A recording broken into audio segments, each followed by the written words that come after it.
کھاتا تو ہوں، سوتا بھی ہوں اور بولتا بھی ہوں۔ اے کاش سلیقہ مجھے ہر چیز کا آئے۔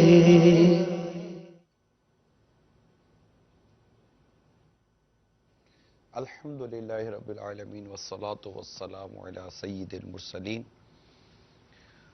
اما بعد فاعوذ باللہ من الشیطان الرجیم، بسم اللہ الرحمن الرحیم۔ الصلاة والسلام علیک یا رسول اللہ وعلی آلک واصحابک یا حبیب اللہ۔ الصلاة والسلام علیک یا نبی اللہ وعلی آلک واصحابک یا نور اللہ۔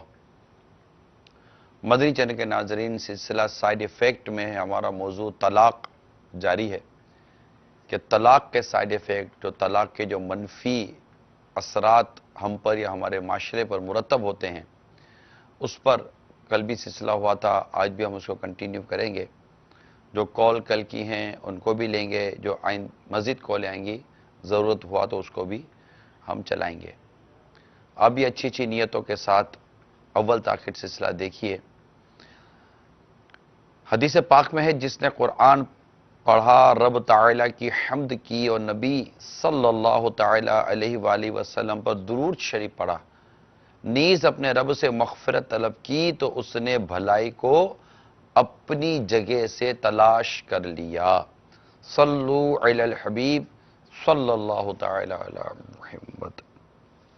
آئیے زکوٰۃ کا نصاب دیکھتے ہیں۔ 3 جولائی 2015 زکوٰۃ کا نصاب چاندی کے اعتبار سے 33,075 روپے۔ 3 جولائی 2015 زکوٰۃ کا نصاب چاندی کے اعتبار سے 33,075 روپے۔ 3 جولائی 2015 زکوٰۃ کا نصاب چاندی کے اعتبار سے 33,075 روپے۔ صلو علی الحبیب صلی اللہ تعالی علی محمد۔ اسی سال کا واقعہ ہے، اتنی پرانی بات نہیں ہے کہ میاں بیوی کی ناچاکی کی وجہ سے بچے کورٹ تک پہنچے، 5 کمسن بچے، اور ہائی کورٹ میں مقدمہ چلتا رہا، اور جب والد کے ساتھ رہنے والے بچوں نے ماں کو ملنے اور ماں کے پاس موجود بچوں نے باپ کے ساتھ جانے سے انکار کر دیا، تو ایک کورٹ میں چیخ و پکار بلند ہو گئی۔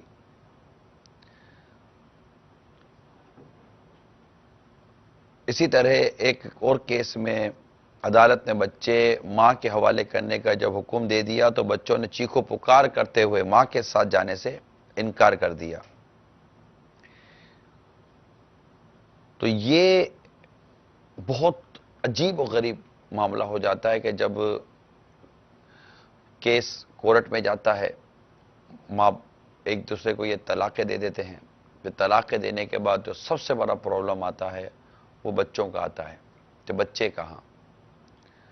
بچے نہ بھی ہوں تب تو جو نقصانات جو ہوتے ہیں معاشرے کے، جو سائیڈ ایفیکٹ پڑتے ہیں معاشرے پر، ان کا کچھ کل بیان کیا جا چکا ہے کہ جس طرح ایک دوسرے پر تہمت اور بہتان اور عیبوں کو اچھالنے کا سلسلہ رہتا ہے، پھر خاندان جو دشمنی آپس میں ہو جاتی ہیں، بعض اوقات قتل و غارت گری کے بھی امکانات ہوتے ہیں کہ لڑکی کے بھائی کو غصہ آئے گا تو وہ اس کو قتل کر دے گا، اس کو یوں ہوگا تو اس کو قتل کر دے گا۔ یعنی یہ کتنے عجیب و غریب سائیڈ ایفیکٹ ہیں۔ طلاق ہونا یہ درست نہیں ہے، نہیں طلاق ہونی چاہیے، لیکن اگر کہیں طلاق ہو بھی جاتی ہے تو طلاق ہو جانے کے بعد ہم اس کو اتنا بڑا گناہوں کا سبب کیوں بنا لیتے ہیں، اور اس کو گناہوں کا سلسلہ یہاں سے کیوں شروع ہو، دشمنیوں کا سلسلہ شروع ہو جاتا ہے، اور ایسی دشمنی ہو جاتی ہے کہ یوں سمجھو کہ اب زندگی بھر کبھی ان سے بات چیت نہیں کرنی۔ تو اس میں ہمیں اپنے اندر علم دین کا نور لانا پڑے گا، یہ بہت ضروری ہے کہ علم دین کا نور ہوگا انشاءاللہ تعالی اس سے گناہوں کے دروازے نہیں کھلیں گے، قتل و غارت گری تک نوبت نہیں آئے گی، اور یہ جو بگاڑ معاشرے میں پیدا ہو جاتا ہے اور جس طرح کی یہ آفات ہمیں گھیر لیتی ہیں انشاءاللہ اس سے بچ جائیں گے۔ اور مین جو چیز اب جو آج ہم آپ کو بیان کرنے جا رہے تھے وہ تھا بچوں کا بکھر جانا۔ سب سے بڑا جو اس پر سائیڈ ایفیکٹ آتا ہے نا، وہ بچے کہیں کے نہیں رہتے، نہ ماں کے پاس نہ باپ کے پاس۔ اگر ماں کے پاس ہیں تو باپ کے دشمن، باپ کے پاس ہیں تو ماں کے دشمن۔ ان کی تعلیم، ان کی تربیت، بہت عجیب حال ہوتا ہے۔ آئیے کال سنتے ہیں۔ السلام علیکم ورحمۃ اللہ وبرکاتہ۔ وعلیکم السلام ورحمۃ اللہ وبرکاتہ۔ یعنی شورا، ہمیں آپ کا سلسلہ بہت اچھا لگتا ہے۔ آپ یعنی شورا، آپ بہت اچھے مدنی پھول ارشاد فرماتے ہیں۔ پسند کی شادیوں میں زیادہ تر طلاق کیوں ہوتی ہے؟ جواب ارشاد فرما دیجئے۔ آپ باپا کی زیارت کر لیجئے، میں انشاءاللہ آپ کو عرض بھی کرتا ہوں۔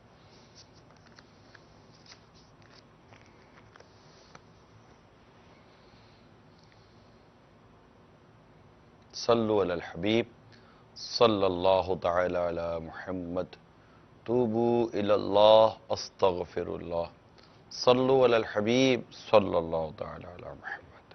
جی مدنی منع، تو آپ نے حوصلہ افزائی فرمائی، اللہ تعالیٰ آپ کو جزائے خیر عطا فرمائے، خوش و خرم رکھے۔ پسند کی شادی میں طلاق کیوں ہو جاتی ہے جلدی، یہ کیوں ہو جاتی ہے؟ تو اس کے کچھ اسباب بڑے نمایاں ہیں۔ اول یہ کہ انہوں نے ایک دوسرے کے مزاج کو جو پرکھا اور جانچا، وہ شادی سے پہلے کے مزاج کو پرکھا اور جانچا، جس میں یہ ایک دوسرے کے محض ایک دوست بنے ہوئے تھے، ایک بوائے فرینڈ بنا ہوا تھا، ایک گرل فرینڈ بنی ہوئی تھی، اور یوں مطلب کہ یہ چلتا تھا۔ تو اس میں ایک عجیب سی بات ہوتی ہے کہ جب ایک گرل فرینڈ ہوتی تو اس کو بوائے فرینڈ بہت ٹائم دے رہا ہوتا ہے، اس کو بڑی مطلب کہ وہ تحفے دے رہا ہوتا ہے، اور وہ جو مطلب اس کے عشق مجازی کے جو دندے ہیں الٹے سیدھے عجیب و غریب قسم کے، اور وہ اس کو بھی وہ فون کا انتظار کر رہی ہوتی ہے کہ گھنٹی بجے گی، یہ ہوگا وہ ہوگا، چین اڑ جاتا ہے اور گھبراہٹ ہو جاتی ہے، پتہ نہیں کیا کیا ہوتا رہتا ہوگا ان کو۔ تو یہ چلتا رہتا ہے، وہ اس کے بغیر سوتا نہیں ہے، وہ اس کے بغیر کھاتی نہیں ہے۔ اب یہ ساری چیزیں دیکھ کر سمجھتے کہ یار یہ بہت زبردست محبت ہے، ہم کو شادی کر لینی چاہیے۔ چلو شادی ہو گئی۔ شادی کیسے ہوئی ہے یہ بعد میں بتاتا ہوں۔ چلو شادی ہو گئی۔ اب شادی ہو گئی تو وہ شادی سے پہلے اپنی ماں کے گھر پہ تھی، ملنا جلنا اتنا فریکوینٹ نہیں تھا، تو وہ ہے نا الانسان حریص فیما منیہا، انسان اس چیز کا حریص ہوتا ہے جس چیز کو روکا جائے۔ اب جب وہاں رکنے کی رکاوٹیں بہت تھی تو پھر وہ ملنے کے طلب بھی بہت تھی۔ اب یہاں شادی ہو گئی، شادی ہو گئی تو شروع میں تو ہوتا ہے کہ چلو منزل مقصود مل گئی۔ اب منزل ملنے کے بعد اب کیا کریں گے؟ منزل مل گئی، شادی ہو گئی۔ اب وہ ایک دوسرے سے وہی ایکسپیکٹ کرتے ہیں جو شادی سے پہلے ان کے تعلقات تھے۔ اور لڑکی کہتی ہے کہ تم اتنا مجھے میرے پیچھے پاگلوں کی طرح گھومتا پھرتا تھا، یہ کرتا تھا وہ کرتا تھا، فون کرتا تھا کہ میں یوں لے آؤں گا، تارا لے آؤں گا، چاند لے آؤں گا، ابھی ایک مطلب کہ تندور کی روٹی لاتا نہیں ہے میرے کہنے پر، وہ چاند ستارے لانے کی باتیں کرتا تھا، دہی منگاتی تو دودھ لے آتا ہے، فون کرتے تو فون نہیں اٹھاتا ہے، وہ بھی کہے گا کہ مجھے بھی کیا پتا تھا کہ تو مطلب سر کا درد ہوگی، یوں جان کو آ جاتی ہے، تو میرے سے اتنی محبت کی باتیں کرتی، تب کیا ہو گیا؟ اب وہ دونوں نا وہ اپنے ماضی کو یاد کر کے اپنے حال کو برباد کر رہے ہوتے ہیں، یوں دونوں میں لڑائی ہو جاتی ہے۔ یہ ایک وجہ۔ دوسری وجہ کہ چونکہ یہ لو میرج کرنے والے یا محبت کر کے شادی کرنے والے یہ بسا اوقات ایک دوسرے کے خاندانوں سے متعارف نہیں ہوتے۔ ابھی ایک ہی اسکول میں پڑھتے ہیں یا ایک ہی کالج میں پڑھتے ہیں، ایک بلڈنگ میں رہتے ہیں، یا مطلب کہ یوں دوستیاں ہو جاتی ہیں، پھر مطلب کہ سوشل میڈیا نے تو آج کل دوستیوں کے چانسز اور بڑھا دیے ہیں۔ اب یہ مطلب یوں دوستیاں ہو گئیں، اب خاندانوں کو انوالو کیا نہیں کہ ایک گھر جاتا، ان کے گھر سے ملتا، وہ ایک دوسرے کے خاندان کو جانتے پہچانتے، کف دیکھتے وغیرہ وغیرہ، جو ایک شرعی تقاضے وہ دیکھتے، ایسا کچھ ہوا نہیں۔ لڑکے نے کہہ دیا میں اسے محبت کرتا ہوں، میں شادی کروں گا تو اسی سے کروں گا، ورنہ میں زندگی میں شادی نہیں کروں گا۔ تو گھر والے بول رہے چپ ہو جائے، یار آہستہ آہستہ صحیح ہو جائے گا۔ پھر بولتا ہے نہیں اب شادی اب تو خودکشی کر لوں گا، اب ڈر جاتے ہیں۔ لڑکی بولتی ہے کہ میں یوں کر لوں گی، تو لڑکے وہ ڈر جاتے ہیں، تو یوں اٹھا کر یہ کروا دیتے ہیں، یا پھر کورٹ میرج کرتے ہیں۔ آپ جا کر ہسٹری دیکھ لیجئے گا، کورٹ میرج کرنے والوں میں شاید طلاق کی اوسط زیادہ ہے، یہ آپ معلومات کر لیجئے گا۔ جنہوں نے کورٹ میرج کی ہیں ان میں زیادہ تر طلاق کی اور گھر ٹوٹنے کی اوسط زیادہ ہوتی ہے، کیونکہ ایک تو وہاں بڑوں کی دعائیں نہیں ہیں، ماں کی دل آزاری، باپ کی دل آزاری، خاندان کی رسوائی، پتہ نہیں کیا کیا کیا کیا۔ آپ دونوں مطلب کہ وہ کورٹ میں گئے، سائن وائن کی اور یہ سب کرا کر آپ نے شادی کر لی۔ اب آپ دونوں کے درمیان جب کوئی ڈسپیوٹ ہوا، وہ کون سا بڑا آدمی ہے جو آپ کے اندر سلو کرائے گا؟ آپ تو سب سے بگاڑ کر بیٹھے ہوئے ہیں۔ اچھا پھر ناک کا مسئلہ، اب آپ جا کر اپنی ماں کو کس منہ سے کہیں گے کہ میں پتہ نہیں کس سے میں نے شادی کر لی، گلے گلے پڑ گئی ہے؟ تو وہ گھر والے بولیں گے کہ میں نے کون سا، ہم نے تو تجھے منع کیا تھا۔ لڑکی اپنے ماں باپ کو کس منہ سے جا کے بولے گی کہ ماں باپ ویسے ہی تیار نہیں تھے لڑکے کی شادی کرنے کو کہ اس لڑکے سے تم شادی کرو؟ تو یوں ایک دوسرے کو وہ کب تک برداشت کریں گے؟ اب یہ بڑوں کو انوالو کر نہیں سکتے کیونکہ بڑے ناراض ہیں، اور وہ ہو گئی جو ہونا تھا۔ یوں اس طرح ان گھروں کے ٹوٹنے کے امکانات زیادہ ہوتے ہیں۔ جو شادیاں بڑوں کی رضامندی سے ہوتی ہیں، ماں باپ کی رضامندی سے ہوتی ہیں، دیکھ بھال کر ہوتی ہیں، دعاؤں کے ساتھ ہوتی ہیں، تو اگر وہاں نا اتفاقی وہاں بھی ممکن ہے، وہاں نا اتفاقی ممکن ہے۔ خالی میاں بیوی کی نا اتفاقی سے ہی گھر نہیں ٹوٹتا، ساس بہو کی نا اتفاقی سے بھی گھر ٹوٹتا ہے، داماد و سسر کی نا اتفاقی سے بھی، یا آپس خاندان کی نا اتفاقی سے بھی گھر ٹوٹتا ہے۔ مگر اگر ہم ریشو پر بات کریں، پرسنٹیج پر بات کریں، تو وہاں ابھی کچھ بڑے سمجھدار ہوتے ہیں، شادی شدہ لوگ ہوتے ہیں، کچھ خاندان انوالوڈ ہوتا ہے، تو یہ سمجھانے والے اور راستہ کھولنے والے اور تھوڑا ڈانٹ کے بٹھانے والے لوگ، جائے چپ بیٹھ جا، مطلب یہ ہوگا چپ چپ، خبردار میری بہو کو کچھ بولا تو چانس کم ہے کہ یوں مطلب کہ کوئی ساس سسر اپنے بیٹے کو بول دے کہ بس خبردار میرے بہو کو کچھ بولا تو، یہ چانس کم ہے۔ لیکن ایسا بھی تو ہو نا، ہونے کے چانسز ہے جب گھر ایک جیسا ہوگا۔ تو چونکہ یہاں اس طرح کا ماحول کریٹ نہیں ہوا ہوتا، اور وہ فیملی کا وہ ماحول نہیں بنا ہوا ہوتا، اور رضامندیاں نہیں ہوتی، لہٰذا یہ ہو جاتا۔ اس لیے میرا اپنا پرسنل مشورہ ناظرین کو یہی ہے، جو اس طرح کے اگر پر تول رہے ہیں اور یوں پیج لڑا کے بیٹھے ہوئے ہیں، تو یہ دونوں کی پتنگ ایسی کٹیں گی کہ پتہ بھی نہیں چلے گا۔ موسٹلی ایسا ہوتا ہے، اور یہ تجربے کی باتیں بتا رہا ہوں، مشاہدے کی بات ان معنوں کر کے کیسز آتے ہیں۔ تو اول تو یہ کہ یہ عشق مجازی کا دھندا ہی خراب ہے، یہ ہے ہی صحیح نہیں۔ یہ مطلب فلمی ڈراموں نے دماغ خراب کیا ہوا ہے، کالج یونیورسٹیوں نے دماغ خراب کیا ہوا ہے، سوشل میڈیا نے دماغ خراب کیا ہوا ہے کہ ایک لڑکی کا ایک لڑکا دوست ہونا ضروری ہے۔ ارے کیوں ضروری ہے بھائی؟ وہ لڑکی لڑکی ہے، لڑکا لڑکا ہے۔ اسلام نے ایک دیوار کھڑی کی ہوئی ہے، ڈیفرنسز اور جو ایک فاصلے ہیں وہ اپنی جگہ پر۔ ہم انشاءاللہ اس سلسلے کو مزید کبھی کسی وقت ڈسکس کریں گے، عشق مجازی کو، لیکن ابھی فی الحال اس وجہ سے بھی جو اس طرح کی جو شادیاں ہوتی ہیں، ان میں طلاقوں کی اوسط بڑھ جاتی ہے کہ ایک تو یہ اپنے ماضی سے اپنے حال کو کمپیئر کرتے ہیں، اور ان کے درمیان کو عموماً سمجھانے والے لوگ نہیں ہوتے۔ پھر یہ طلاق بھی پھر کورٹ سے جا کر پھر طلاق کی ترکیب، اللہ خیر کرے، یہ بنا لیتے ہیں۔ لہذا ناقص مشورہ یہ ہے کہ ایک خاندان کے ساتھ جو ملنا جلنا، خاندان یہ وہ دیکھا کرا، والدین گئے وغیرہ وغیرہ، ملاقات کی اور ایک دوسرے سے بات چیت کی، یوں جو شادی ہوتی ہے نا، تو اب شادی ہوئی تو یہ سمجھو آپ کی محبت کی ابتدا ہوئی، آپ کے پیار کی ابتدا ہوئی، اس کی انتہا نہیں آتی اتنی جلدی۔ اور پہلے سے محبت کرتے تو محبت کی تھی تو انتہا یہ تھی کہ شادی کر لیں گے، شادی ہو گئی، اب کیا کریں گے؟ اب کیا کریں گے؟ تو یہ سمجھنے والوں کے لیے بات ہے جو سمجھے۔ اب جس کے دماغ کے اندر پھنس جاتی ہے نا، اس کو سمجھانا بہت مشکل ہوتا ہے۔ میں یہاں پر ماں باپ سے ریکویسٹ کر دیتا ہوں، موضوع چلا ہے تو ریکویسٹ کر دیتا ہوں، اگر کہیں پیج لڑ گیا ہے بیٹے کا یا بیٹی کا، خدا نخواستہ کچھ ہو گیا ہے، ضد نہ کریں، دیکھ لیجئے، اگر کفو ملتا ہے اور آپ کو لگتا ہے کہ کوئی مطلب شرعی مسئلہ نہیں ہے اور کوئی ایسا مطلب کہ ایسا پرابلم نہیں ہے، تو صرف انا کا مسئلہ بنانے کے بجائے آپ بھی گھونٹ پی لیں۔ اب کیا تھا، اب جو ہونا تو ہو گیا، پہلے سوچنا چاہیے تھا کہ بیٹا کہاں پیٹ لڑا رہا ہے، بیٹی کہاں پیٹ لڑا رہی ہے۔ کو ایجوکیشن میں آپ نے بھیجا تھا، یہ دوستیاں کرنے کے لیے اس طرح کی چیزوں میں جیسا ماحول جو بنا ہوا تھا تو کیسے بن جاتا ہے؟ موبائل آپ نے دلایا، نیٹ آپ نے دلایا، سب آپ نے دلایا، سب یہی ہوتا ہے۔ تو ایسا نہ کریں۔ پھر طلاق کا ایک اور جو بہت اہم سبب ہے میٹھے میٹھے اسلامی بھائیوں، وہ وہم و شک ہے۔ میں تمام تر شادی شدہ اسلامی بھائی اسلامی بہنوں سے عرض کروں گا، وہ اسباب جس میں شک اور وہم پیدا ہو اس کو دور کریں۔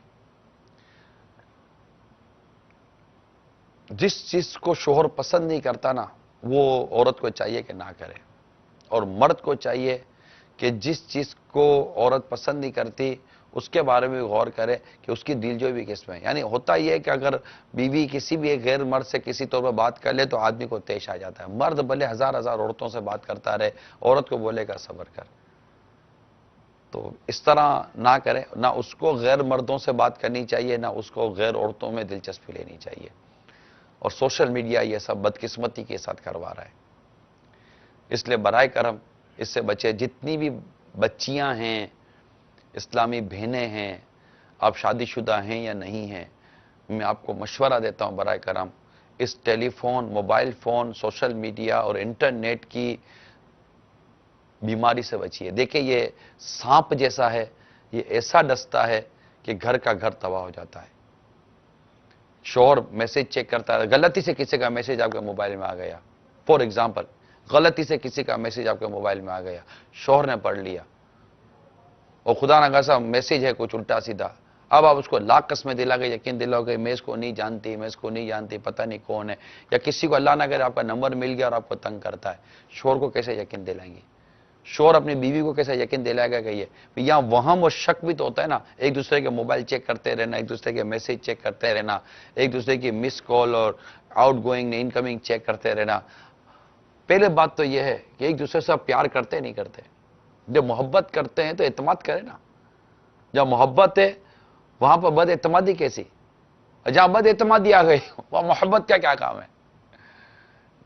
جب محبت کرتے ہیں تو اعتماد بھی کرنا سیکھیے، بات سمجھنا سیکھیے، بات ماننا سیکھیے، اور ان اسباب کو دور کیجئے جو اسباب آپ کے درمیان فاصلہ پیدا کرتے ہیں۔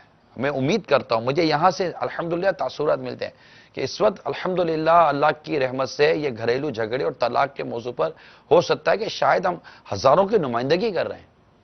شاید اپنے گھر میں شوہر نہیں کہہ پا رہا اپنی بیوی کو کیا تمہارا موبائل نہیں سمجھ میں آتا، مجھے تمہارے یہ کام نہیں سمجھ میں آتے۔ شاید بیوی نہیں کہہ پا رہی ہے شوہر کو کہ مجھے آپ کے یہ عورتوں کے ساتھ اس طرح کے رابطے مناسب نہیں سمجھ میں آتے، آپ کا یہ انداز نہیں سمجھ میں آتا۔ وہ بیچارے نہیں ایک دوسرے کو کہہ پا رہے، لیکن اب غور کیجئے کہ یہ ایک فطری چیز ہے، آپ بچیے ان چیزوں سے۔ اپنے گھر کو اپنے ہاتھوں کیوں آگ لگاتے ہیں؟ پھر ٹوٹ جاتا ہے گھر تو اس کے اسباب ہم خود ہی پیدا کرتے ہیں۔ دل کے پھپھولے جل اٹھے سینے کے داغ سے، دل کے پھپھولے جل اٹھے سینے کے داغ سے، اس گھر کو آگ لگ گئی گھر کے چراغ سے۔ بیوی یہ طے کر لے، پیاری اسلامی بہنوں، بیوی یہ طے کر لے کہ جو بات میرے شوہر کو نہیں پسند میں وہ نہیں کروں گی، اس کو اپنی ضد کا یا اپنی انا کا مسئلہ نہ بنائے۔ اور شوہر کو چاہیے کہ وہ بیوی کی رضامندی اور اس کی خوشنودی کا خیال رکھے کہ اس کی خوشی کس میں ہے، اس کی رضا کس میں ہے، اس کا دل کس میں مطلب کہ بہلتا ہے۔ آپ دونوں ایک دوسرے کے لیے ہیں۔ جہاں ناجائز اور حرام چیزوں کی بات آئے گی وہاں تو کوئی کسی کی نہیں مانے گا، لیکن ایک دوسرے کا لحاظ رکھیں گے تو انشاءاللہ گھر نہیں ٹوٹے گا آپ کا۔ اسباب دور کر دیجئے، میرا یہی مشورہ ہے، اسباب دور کر دیجئے، برائے کرم اسباب دور کر دیجئے۔ اسلامی بہنیں ہرگز یہ نہ سوچا کریں کہ یار یہ مطلب کہ زیادہ تر مطلب کہ مردوں کی سائڈ لیتا ہے۔ مسئلہ مردوں کی سائڈ لینے کا نہیں ہے، طلاق کا اختیار مرد کے ہاتھ میں ہے، آپ کے ہاتھ میں نہیں ہے۔ مردوں کا معاملہ تھوڑا مختلف ہے۔ اور پھر آپ بتائیے کہ آپ اگر حدیثوں کا مطالعہ کریں تو حدیثوں میں بھی عورت کو زیادہ مطلب کہ مرد، کیونکہ عورت ماتحت ہے نا۔ اب جس کو اللہ تعالیٰ نے افسر بنا دیا آپ کے اوپر، مطلب کہ اس کو کہتے ہیں کہ اس کو نگران بنا دیا، تو ڈیفینیٹلی آپ کو اس کی ماتحتی میں آنا ہی آپ کے لیے قابل فخر ہونا چاہیے. اس کو دنیاوی ایجوکیشن پر اور برابری کے نام پر اور شانہ بشانہ کے نام پر اور یہ نام پر اس طرح کے تبصرے کر کر آپ اپنا گھر ہی توڑوائیں گے. دین نے، اسلام نے آپ کا جو اسٹیٹس بنایا ہے عورت کا وہ رہے. مرد کو اللہ تعالیٰ نے جو مقام دیا وہ اپنے مقام پر رہے اور اپنے مقام کو کے تقاضے پورے کرے. اس کو ظالم و جابر نہیں بنایا، اس کو نگران بنایا ہے، شفقت دینے والا، پیار دینے والا اور ادب و احترام کرنے والا اور وقت پر نظام سنبھالنے والا. میں امید کرتا ہوں کہ اگر یہ جو ناظرین ہیں اگر یہ سمجھ رہے ہیں، سن رہے ہیں اور اس کو پوزیٹیو لیں، جو عرض کر رہا ہوں، امید ہے کہ آپ کا گھر انشاءاللہ سنتوں کا گہوارہ بنے گا، امن کا گہوارہ بنے گا. اللہ کی رحمت سے طلاق کی بات آپ کے گھر کے گرد بھی نہیں آئے گی. گھر کے اندر آنا تو بڑی دور کی بات ہے. انشاءاللہ آپ کے دماغ میں بھی نہیں ہے کہ اللہ نے چاہا تو. یہ خیال ہی آپ کے رونگٹے کھڑے کر دے گا کہ میں اس کے بغیر رہوں گا کیسے. وہ بولے کہ میں اس کے بغیر رہوں گی کیسے. انشاءاللہ تعالی. کال سنائیے. السلام علیکم ورحمۃ اللہ وبرکاتہ. وعلیکم السلام ورحمۃ اللہ وبرکاتہ. بھائی صاحب، جیسا بھی آپ نے فرمایا ہے کہ طلاق کی وجہ سے معاشرے میں بڑا برا اثر پڑتا ہے. بھائی صاحب، پرسنلی اگر دیکھا جائے تو مجھے معاشرے سے کیا لینا اگر میری بیوی میرے ساتھ صحیح نہیں ہے یا میں اس کے ساتھ صحیح نہیں ہوں اور ہم اگر ایک دوسرے سے خوش نہیں ہیں اور میں نے اس کو طلاق دے دی یا اس نے مجھ سے طلاق دی، تو اس سے معاشرے سے کیا لینا دینا ہمیں؟ برائے مہربانی اس کے بارے میں کچھ ارشاد فرمائیں. جزاکم اللہ خیرہ. معاشرے سے لینا دینا، یہ بھیجے کیا معاشرے سے لینا دینا، یہ درست تو نہیں ہے. ہم جنگل میں تو نہیں نہ رہتے میٹھے میٹھے اسلامی بھائی، ہم تو معاشرے میں رہتے ہیں. ایک سنسار ہے چاروں طرف، گھرانہ ہے. اور مطلب کہ آپ غور کیجئے کہ طلاق، جسے میں نے کل حدیث سنائی، اب اس حدیث پر غور کریں کہ حلال چیزوں میں سے اللہ تعالیٰ کے نزدیک اور ناجائز و گناہ ہے، یعنی حلال چیزوں میں سے اللہ تعالیٰ کے نزدیک سب سے ناپسندیدہ چیز طلاق ہے. یہ کیا ہے؟ یعنی اگر مطلب کہ دیکھیں طلاق کا راستہ تو ہے، لیکن یہ کہنا کہ مجھے معاشرے سے کیا لینا دینا، مجھے اس سے کیا لینا دینا، مطلب کہ آدمی سڑک پر الٹے سیدھے کام کرتا رہے تو اس کے اوپر کوئی بولے مجھے کیا لینا دینا کوئی مجھ پر بات کرتا ہے یا نہیں کرتا. کوئی اور الٹی سیدھی حرکت کرے، مجھے کیا لینا دینا کوئی مجھ سے بات کرتا ہے یا نہیں کرتا، کوئی مجھے اچھا بولتا ہے یا برا بولتا ہے. نہیں، بلکہ ایسا نہیں ہے. بلکہ حدیث میں تو یہاں تک آئے ان باتوں سے بچو جو کانوں کو بری لگے. خود کو تہمت سے بھی بچانا ہے. ان چیزوں کا تو خیال رکھنا ہے نا. اپنے آپ کو ان چیزوں سے بچانا ہے کہ جن سے گناہوں کے دروازے کھلیں. ہم معاشرے میں ہی رہتے ہیں میٹھے میٹھے اسلامی بھائی، اور معاشرتی طور پر اس کے پلس مائنس پر غور کرتے رہنا یہ ہماری مطلب اولین سوچ ہونی چاہیے. اب آپ کچرے کا ڈبہ اٹھا کر پڑوسی کے گھر کے قریب رکھ دیں، مجھے پڑوسی کے سے کیا لینا دینا. کسی کی کار، آپ کسی کے کار کے پیچھے کار کھڑی کر دے، مجھے کسی کے کیا، میں کار ہے، میری مرضی ہے، روڈ میرا ہے، میں جو بھی کروں. ایسا نہیں. کسی کا حق تلف ہوتا ہے نہیں ہوتا، کسی کی دل آزاری ہوتی ہے نہیں ہوتی، کوئی بگاڑ پیدا ہوتا ہے نہیں ہوتا. یہ ساری چیزیں سوچنا ہماری ذمہ داری تو ہے نا. معاشرے میں رہتے ہیں. اور پھر چلے یہ بھی بہت تفصیل ہے اس کے اندر. میں امید کرتا ہوں کہ آپ اس بات کو سمجھنے کی کوشش کریں گے. صلو علی الحبیب صلی اللہ تعالی علی محمد. کل سنائیے. السلام علیکم ورحمۃ اللہ وبرکاتہ. وعلیکم السلام ورحمۃ اللہ وبرکاتہ. بھائی صاحب، آپ کی بارگاہ میں عرض ہے کہ طلاق ویسے نہیں دینی چاہیے جیسے آپ مدنی پھول ارشاد فرما دیں، لیکن اگر طلاق دینی پڑ جائے تو کس طرح دے، کیا طریقہ ارشاد فرمائیں؟ انشاءاللہ تعالی. یہ میرے پاس ایک پرچہ ہے جو آج مجھے بیان کرنا ہی تھا. اب مدنی چینل کے ناظرین بڑی توجہ کے ساتھ اس باتوں کو سماعت کیجیے. جی چلیں کال سنائیے. السلام علیکم ورحمۃ اللہ وبرکاتہ. وعلیکم السلام ورحمۃ اللہ وبرکاتہ. میرا نام محمد عامر اختاری ہے. میں مدینہ الاولیاء ملتان شریف سے عرض کر رہا ہوں. نگران شورا کی بارگاہ میں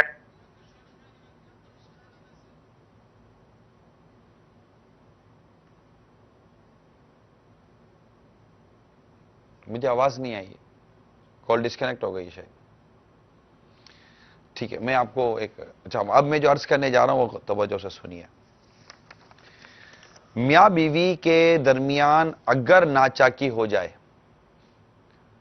تو تعلقات دوبارہ بہتر بنانے کے لیے قرآن کریم کے پارہ نمبر 5 سورہ نساء کی آیت نمبر 33 اور 34 میں بیان کردہ ہدایت پر عمل کرتے ہوئے آپس میں صلح کی کوشش کرنی چاہیے، جس کا طریقہ یہ ہے کہ مثلا اگر بیوی کی طرف سے کوئی ناروا رویہ ہے تو شوہر بیوی کو اچھے انداز میں سمجھائے، اور اگر اس سے بھی معاملہ حل نہ ہو تو شوہر چند دنوں کے لیے بیوی کو گھر میں رکھتے ہوئے اس سے اپنا بستر جدا کر لے، اور مقصد یہ ہو کہ طلاق کے نتیجے میں گزری جانے والی تنہا زندگی کا ایک نمونہ سامنے آ جائے. کبھی امکان ہے کہ اس تصور ہی سے دونوں سبق حاصل کر کے آپس میں صلح کر لیں. پھر اگر یوں بھی صلح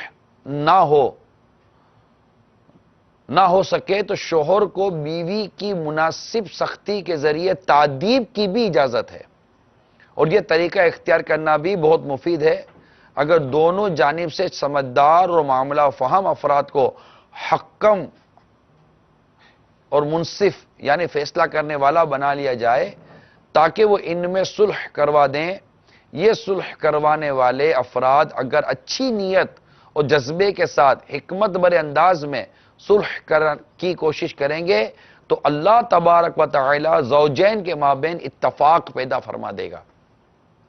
میاں بیوی کے باہمی جھگڑے کا حل یہ نہیں ہے کہ فوراً طلاق دے کر معاملے کو ختم کر دیں اور بعد میں افسوس کے سوا کچھ ہاتھ نہ آئے. البتہ اگر باہمی تعلقات کی خرابی اس حد تک پہنچ گئی ہو کہ میاں بیوی سمجھتے ہوں کہ اب وہ ایک دوسرے کے شرعی حقوق ادا نہیں کر پائیں گے اور طلاق ہی آخری حل ہے تو پھر شوہر اسلام کے بتائے ہوئے طریقے کے مطابق طلاق دے.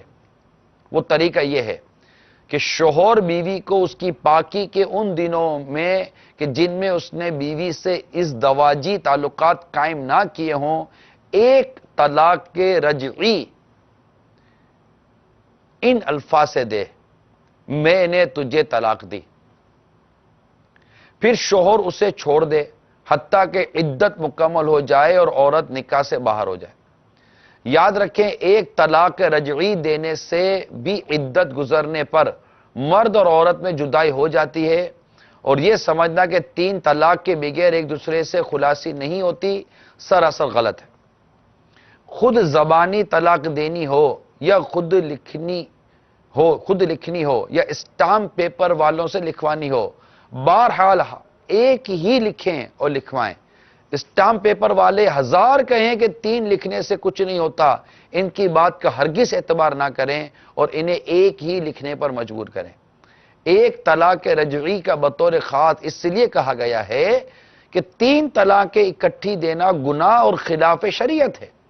نیز اس صورت میں رجوع کی مہلت بھی ختم ہو جاتی ہے، جبکہ ایک طلاق رجعی دینے کی صورت میں دوران عدت بغیر نکاح کے اور بعد عدت نکاح کے ساتھ رجوع کی گنجائش موجود ہوتی ہے. اگرچہ رجوع کی یہ گنجائش 2 رجعی طلاقیں دینے میں بھی ہے، لیکن 2 طلاقیں اکٹھی دینا بھی گناہ ہے. آج کا طلاق دینے والے اکثر لوگ دین سے دوری، شرعی احکام سے لاعلمی، غصے کی عادت اور جذباتی پن میں مبتلا ہو کر معمولی سی بات پر ایک ساتھ 3 طلاقیں دے بیٹھتے ہیں اور پھر ہوش آنے پر انتہائی نادم و پشیمان ہوتے ہیں.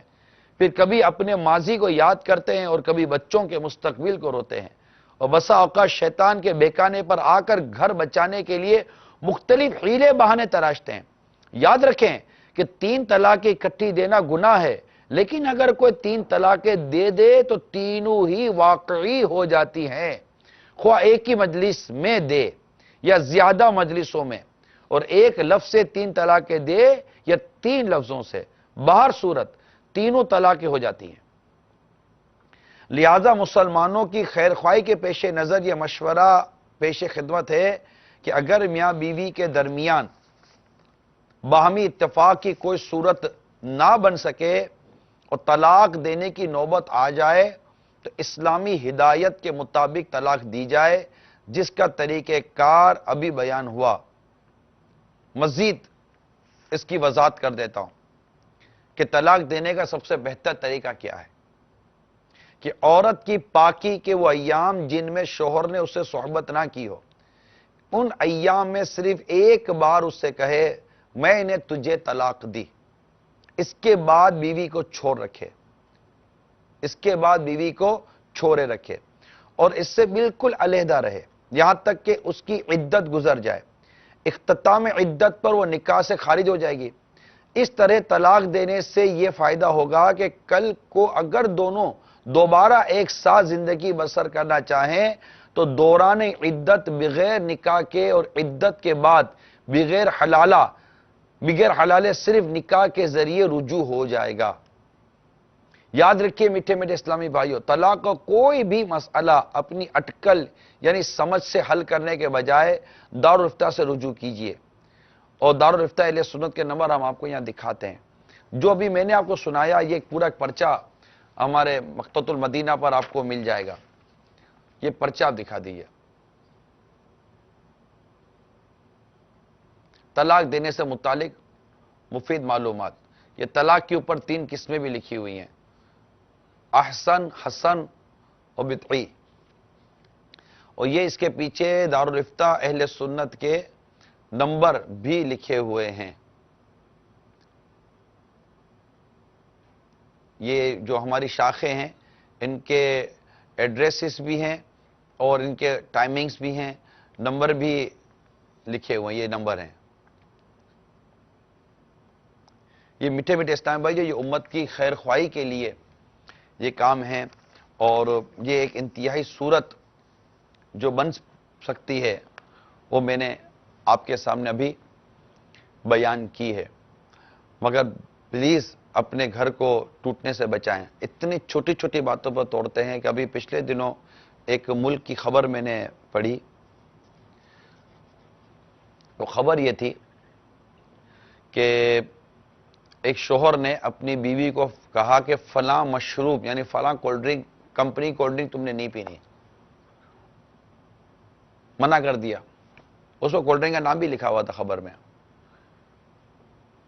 ایک دن وہ گھر آیا تو وہ بیوی نے وہ کولڈ ڈرنک منگا کر رکھی تھی، پی رہی تھی، بس اس کی گھوم گئی۔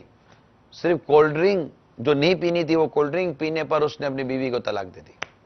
اب آپ سوچو میٹھے میٹھے اسلامی بھائیوں، اللہ تعالیٰ نے مرد کے ہاتھ میں جب طلاق کا اختیار دیا ہے تو اس کی سمجھ ہے، اس کی عقل ہے، اور مطلب اس کا ایک اپنا ایک مرد ہونے کی ایسے جو اس کو خصوصیات ملی ہیں وہ ہے۔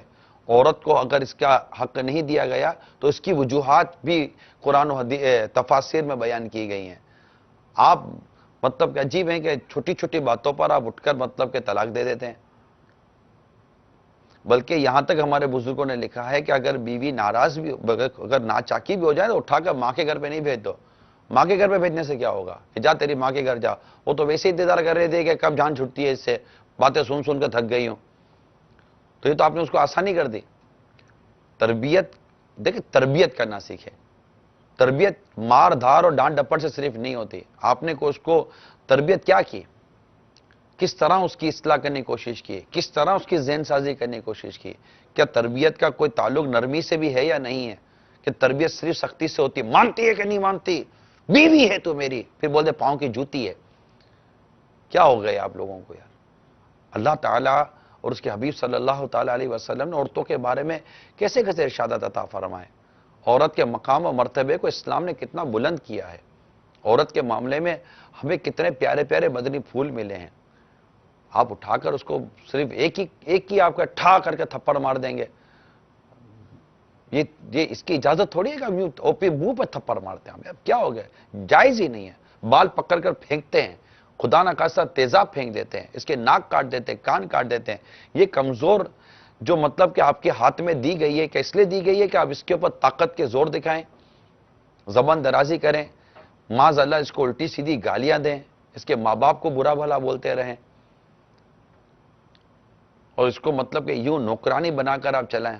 آپ کی بیوی ہے کہ بچوں کی امی ہے، اس کی وجہ سے آدھا ایمان محفوظ ہو جاتا ہے، ہمارے بچوں کو سنبھالتی ہے، ہمارے گھر بار کو دیکھتی ہے، ہمارے پیچھے اپنی عفت کی حفاظت کرتی ہے، ہمارے مال کی حفاظت کرتی ہے۔ اگر آپ کو اس کی کوئی بات بری لگ رہی ہے تو کوئی بات اچھی بھی تو ہوگی. چلو کام کاج نہیں کرتے, کام کاج میں سست ہے, تو کیا آپ کے ساتھ بدتمیزی کرتی ہے, زبان درازی کرتی ہے, کوئی ایسا کام کرتی ہے, آپ سے محبت نہیں کرتی؟ تو آپ یوں مطلب کہ نہ کریں. اور جو شریعت نے ہمیں کہا ہے کہ اگر تمہیں اس کی کوئی بات بری لگی ہے تو دیکھو تمہیں اس کی کوئی بات اچھی لگے گی, بلکہ قرآن کی تفسیر میں نے مطالعہ کیا ہے اس سے یہ بات عکس ہوتی ہے کہ تم مطلب یہ اس طرح مطلب کہ نہ کرو کہ تمہیں اس کی بات جو بری لگتی ہے اور تم فیصلہ کر لو, بلکہ دیکھو ہو سکتا ہے کہ اللہ تعالیٰ اس کے ذریعے تمہیں کوئی خوشی نصیب کرے, یعنی اس کے ذریعے اللہ تعالیٰ تمہیں ایسی اولاد نصیب کرے جو اولاد تمہارے لیے دنیا اور آخرت میں بھلائی کا سبب بن جائے. کیا عجب, اللہ تعالیٰ نے اس کے لیے تمہارے لیے آگے کیا بھلائی لکھی ہوئی ہے. تو اسی طرح اسلامی بہنیں بھی کھائے نہ کھائے بیٹھے بیٹھے خلا کا مطالبہ نہ کریں کہ مجھے چھوڑ دو چھوڑ دو چھوڑ دو. نہیں, بالکل درست نہیں ہے. بالکل بنا کر رکھیں, گھر توڑنے کی طرف دیکھے بھی نہ. معززین جو ہیں, بڑے لوگ جو ہیں, ان کو بیچ میں ڈالیں, والدین بیچ میں آئیں اور بنانے کے لیے آئیں. اللہ کرے کہ ایسا ہو جائے کہ لڑکی کے ماں باپ آئیں اور اپنے داماد کا ساتھ دیں, مثال دے رہا ہوں, اور لڑکے کے ماں باپ آ کر اپنی بہو کا ساتھ دیں. وہ ایک دوسرے کے فریق بن جاتے ہیں. والدین کو, گھر والوں کو, بڑوں کو تو ایک دوسرے کا فریق بننا بھی نہیں چاہیے. ان کا کام تو بچوں کے گھر کو چلانا ہے, آپس میں لڑنا نہیں ہے.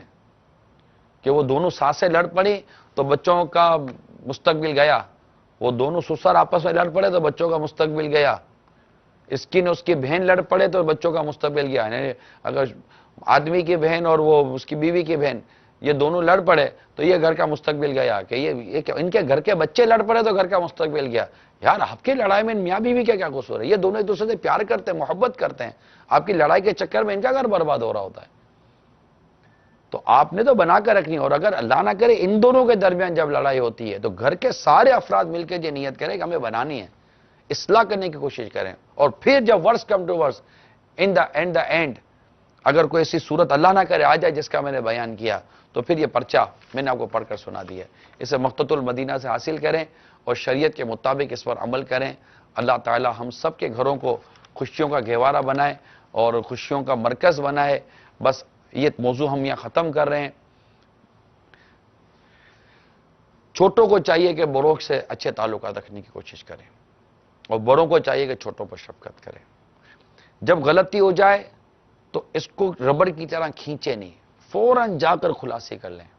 میں آپ کو مشورہ دے رہا ہوں, کیونکہ گھر میں یہ جو گھٹن والا ماحول ہے نا, یہ بات نہیں کرتا, وہ بات نہیں کرتا, یہ ملتا نہیں ہے, وہ مسکراتا نہیں ہے, دیکھتا نہیں ہے, یوں کرتا نہیں ہے, اس میں آپ جئیں گے کیسے؟ آپ جا کر آگے بڑھ کر بس پکڑ لیں.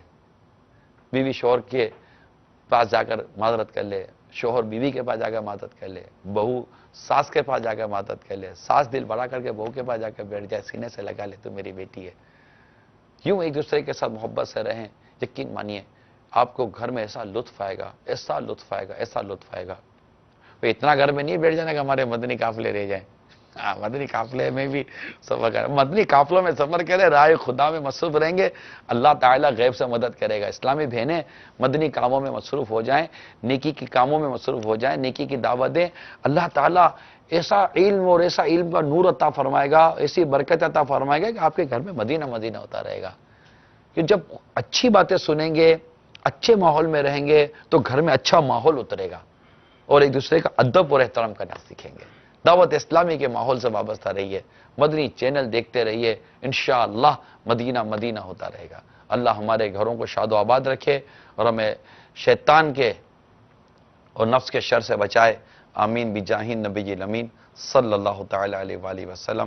چلتے ہیں میرے سنت سے. کل غزوہ بدر ہے, 17 رمضان المبارک. انشاءاللہ کل اصحاب بدر کا ذکر کریں گے, کل غزوہ بدر کا ذکر کریں گے انشاءاللہ تعالی.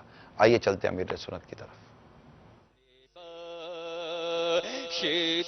مجھ کو نہ دے سزا یا رب, کرم سے بخش دے مجھ کو نہ دے سزا.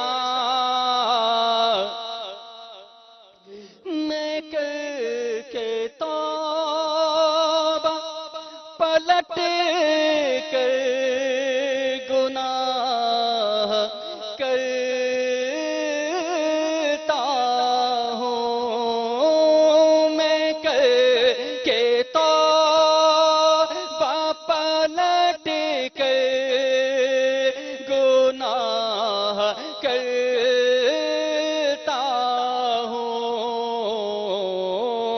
حقیقی توبہ کا کرتے رسول اللہ وعلى آلك وأصحابك يا حبيب الله الصلاة والسلام عليك يا نبي الله وعلى آلك وأصحابك يا نور الله عاشقان رسول متوجہ ہوں اللہ عز و جل کی رضا کے لیے اذان کا احترام کرتے ہوئے گفت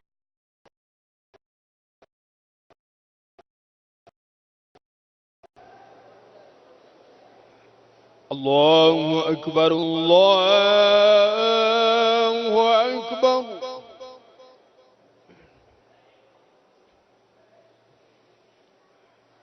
اللہ اکبر اللہ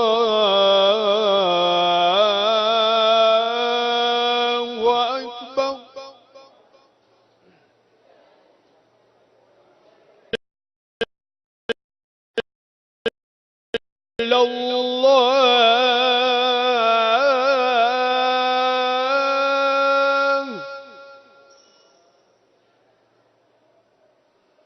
اشہد ان لا الہ الا اللہ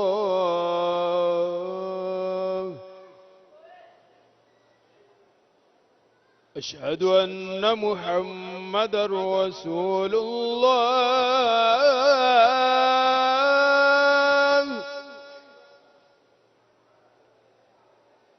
اشہد ان محمد رسول اللہ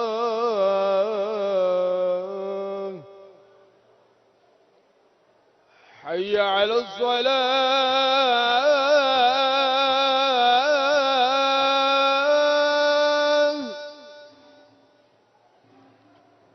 حی علی الصلاة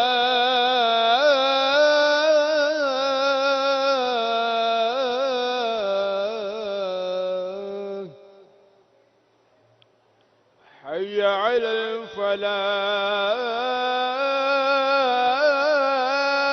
الفلاح